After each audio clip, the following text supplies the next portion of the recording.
ನೋಡಿ ಇದು ಇಲ್ಲಿ ತೋರಿಸ್ತಾ ಇದ್ದೀನಲ್ಲ, ಈ ಗಿಡ ಇಷ್ಟೇ ಎತ್ತರ ಇರೋದು ನೋಡಿ. ಇದು ಎಗ್ ಫ್ರೂಟ್ ಅಂತ. ಆ ಎಲೆ ನೋಡುವಾಗ ನಿಮಗೆ ದೂರದಲ್ಲಿ ನೋಡುವಾಗ ಮಾವಿನ ಎಲೆ ಥರ ಕಾಣಿಸುತ್ತೆ. ಅದು ಕಾಂಡ ಕೂಡ ಸ್ವಲ್ಪ ಮಾವಿನ ಮರದ ಥರನೇ ಇದೆ. ಹತ್ತಿರ ಹೋಗಿ ತೋರಿಸ್ತೀನಿ. ಇದು ಇವಾಗ ಇದಿಷ್ಟೇ, ಇದು ಚಿಕ್ಕದು. 2 ವರ್ಷದಿಂದ ಹಣ್ಣು ಬಿಡ್ತಾ ಇದೆ. ಇದು ಹತ್ತಿರ ಅದು ಹೋಗಿ ತೆಗಿತೀನಿ ನೋಡಿ. ಇದು ಎಗ್ ಫ್ರೂಟ್ ಇದ್ದು ಮರ ತೋರಿಸಿದ್ನಲ್ಲ, ಚಿಕ್ಕ ಮರ, ಅದರದ್ದು ಕಾಂಡ ನೋಡಿ. ಇದು ನೋಡುವಾಗ ಅದು ಮಾವಿನ ಗಿಡದ ಥರನೇ ಕಾಣಿಸುತ್ತೆ ಅಲ್ವಾ. ಇಷ್ಟೇ ಇರೋದು, ಇದು ಇಷ್ಟೇ ಉದ್ದ ಇರೋದು. ಒಂದು ಬಿದ್ದುಬಿಟ್ಟಿದೆ, ನಾನು ತಗೊತೀನಿ ಅದನ್ನು. ನೋಡಿ ಹಣ್ಣು, ಮಾವಿನ ಹಣ್ಣಿನ ಥರ ಕಾಣುತ್ತೆ ಸ್ವಲ್ಪ ಬಲ್ವಾ. ಇನ್ನೊಂದು ಮರದ ಮೇಲಿದೆ 2-3. ಹತ್ತಿರ ತೋರಿಸ್ತೀನಿ.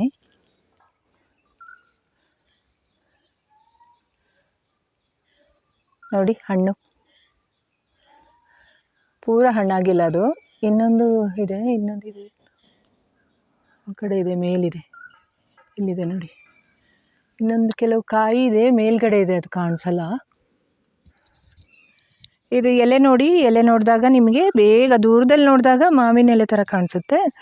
ಆದರೆ ಹತ್ತಿರದಲ್ಲಿ ಆ ಥರ ಇಲ್ಲ. ಗೊತ್ತಾಗುತ್ತೆ ಡಿಫ್ರೆಂಟು ಅಂತ. ಇದು ಮೂಲತಃ ನಮ್ಮ ದೇಶದಲ್ಲ ಆಗಿದ್ರೂ ಈ ಉಷ್ಣ ಪ್ರದೇಶದ ಭೂಮಿಯಲ್ಲಿ ಬರುತ್ತೆ. ಇದು ಇವಾಗ 2 ವರ್ಷದಿಂದ ನಮಗೆ ಹಣ್ಣು ಕೊಡ್ತಾ ಇದೆ. ಆಮೇಲೆ ಹೆಚ್ಚಿನ ವಿವರ ಹಣ್ಣಿನ ಬಗ್ಗೆ ನಾನು ನಿಮಗೆ ಮತ್ತೆ ಹಾಕ್ತೇನೆ, ಕಟ್ ಮಾಡಿ ಹಾಕ್ತೀನಿ.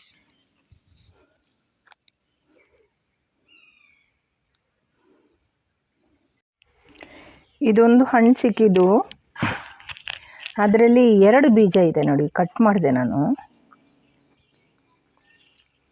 ಇದು ಎಗ್ ಫ್ರೂಟದೊಂದು ಭಾಗ. ಇದು ಅದರಲ್ಲಿ 2 ಬೀಜ ಇದೆ. ಇಲ್ಲೊಂದು ಬೀಜ ಇದೆ, ಇಲ್ಲೊಂದು ಬೀಜ ಇದೆ, ಇಲ್ಲೊಂದು ಬೀಜ ಇದೆ, 2 ಬೀಜ ಇದೆ. ಟ್ವಿನ್, ಅವಳಿ ಜವಳಿ. ಇದೊಂಥರ ಸಿಹಿ ಅಂತಂದರೆ ಸಿಹಿ ಇರುತ್ತೆ, ಆದರೆ ಅತೀ ಸಿಹಿ ಇರಲ್ಲ. ಒಂಥರ ಸವಿಯಾಗಿರುತ್ತೆ, ತಿನ್ನೋದಕ್ಕೆ ಆಪ್ಯಾಯವಾಗಿರುತ್ತೆ. ಆಮೇಲೆ ಎಲ್ಲರೂ ಇಷ್ಟಪಡೋ ಥರ ಸಿಹಿ ಇರುತ್ತೆ. ಎಲ್ಲಕ್ಕಿಂತ ಹೆಚ್ಚು ಅದೊಂದು ಅರ್ಧ ಹಣ್ಣು ತಿನ್ನೋಷ್ಟರಲ್ಲಿ ಹೊಟ್ಟೆ ತುಂಬಿಡುತ್ತೆ.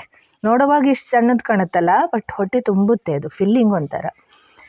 ಹಣ್ಣಾಗಿ ಚೆನ್ನಾಗಿ ಮಾಗಿ ಹಣ್ಣಾಗಿದ್ದರೆ ಅದು ಸಿಪ್ಪೆ ಸಮೇತನೇ ತಿನ್ಬೋದು. ಆ್ಯಪಲ್ ತಿಂದಂಗೆ ತಿಂದು ಬಿಡ್ಬೋದು.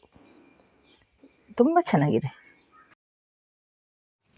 ಈ ಎಗ್ ಫ್ರೂಟ್ ಅನ್ನುವಂಥದ್ದು ಮೂಲತಃ ದಕ್ಷಿಣ ಮೆಕ್ಸಿಕೋದ್ದು ಅಂತ ಹೇಳಲಾಗುತ್ತೆ. ಆನಂತರ ದಕ್ಷಿಣ ಆಫ್ರಿಕಾದಲ್ಲೂ ಸಾಕಷ್ಟು ಕಂಡುಬರುತ್ತಾ ಇತ್ತು. ಇದು ಬಹಳ ಹಿಂದೆಯೇ, ಬಹಳ ಸಾವಿರಾರು ವರ್ಷಗಳ ಹಿಂದೆಯೇ ಮೆಕ್ಸಿಕೋದಲ್ಲಿತ್ತು. ಇತ್ತೀಚಿನ ವರ್ಷಗಳಲ್ಲಿ ಭಾರತದಲ್ಲೂ ಕಂಡುಬರ್ತಾ ಇದೆ. ಮೂಲತಃ ಉಷ್ಣ ಪ್ರದೇಶಗಳಲ್ಲಿ ಇದನ್ನು ನೋಡಿ. ಇದು ಎಗ್ ಫ್ರೂಟಿದು ಗಿಡ ಇಷ್ಟುದ್ದ ಇದೆ ಅಷ್ಟೆ. ಈಗ 2 ವರ್ಷದಿಂದ ಅದರಲ್ಲಿ ಹಣ್ಣು ಬಿಡ್ತಾ ಇದೆ. ಇವಾಗ ಜೋರು ಗಾಳಿ ಮಳೆಯಿಂದಾಗಿ ಬಿದ್ದೋಯ್ತು. ಅದು ಕೆಲವು ಎಲ್ಲ ಬಿದ್ದೋಯ್ತು. ಕಾಯಿ ಎಳೆನೇ ಕಾಯಿ ಬಿದ್ದೋಯ್ತು.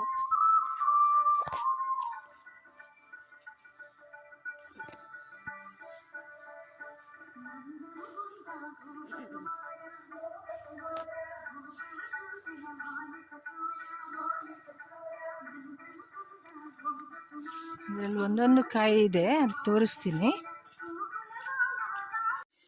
ನೋಡಿ. ಫ್ರೆಂಡ್ಸ್, ನಾನೀಗ ನಮ್ಮ ತೋಟಕ್ಕೆ ಬಂದೆ.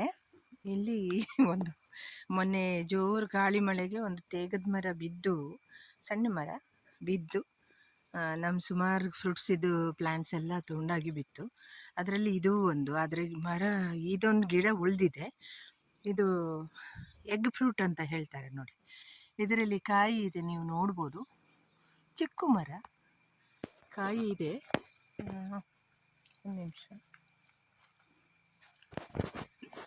ನೋಡಿ, ಕಾಯಿ ಕಾಣಿಸ್ತಾ ಇದೆ ಅಲ್ಲ ನೋಡಿ, ಕಾಣಿಸ್ತಾ ಇದೆ ಕಾಯಿ. ಅದು ಇನ್ನು ಈಚು, ಇಲ್ಲಾಂದರೆ ಹಳದಿ ಆಗುತ್ತೆ. ಇಲ್ಲೊಂದಿದೆ ನೋಡಿ, ಹಳದಿ ಆಗುತ್ತೆ ಅದು.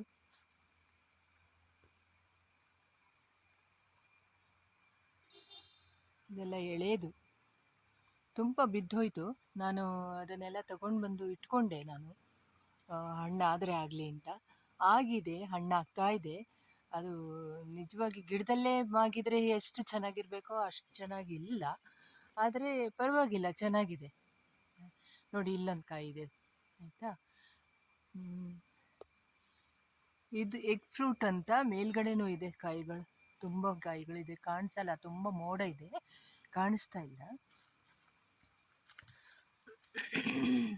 ಇದರ ವಿವರ ನಾನು ನಿಮಗೆ ನಂತರ ತಿಳಿಸ್ತೀನಿ, ಡಿಸ್ಕ್ರಿಪ್ಷನ್ ಬಾಕ್ಸಲ್ಲೂ ಹಾಕ್ತೀನಿ ವಿವರ.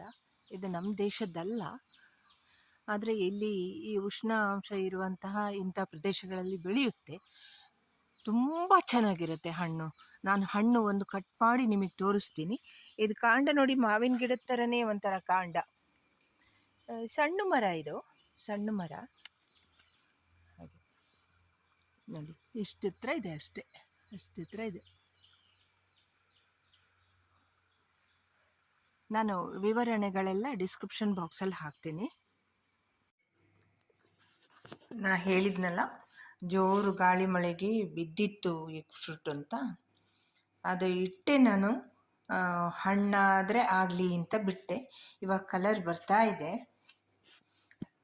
ಅದರ ಒಳಗಡೆ ಬೀಜ ಆ ಕಡೆ ಪಕ್ಕದಲ್ಲಿದೆ ನೋಡಿ.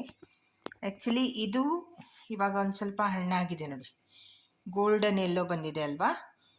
ಇನ್ನೂ ಆ್ಯಕ್ಚುಲಿ ಇದು ಸ್ವಲ್ಪ ಎಳೆದು ಅನಿಸುತ್ತೆ ಬಿದ್ದಿದ್ದು, ಇಲ್ಲ ಅಂತಂದರೆ ಇನ್ನೂ ಗೋಲ್ಡನ್ ಎಲ್ಲೋ ಇರುತ್ತೆ, ಡಾರ್ಕ್ ಎಲ್ಲೋ ಇರುತ್ತೆ.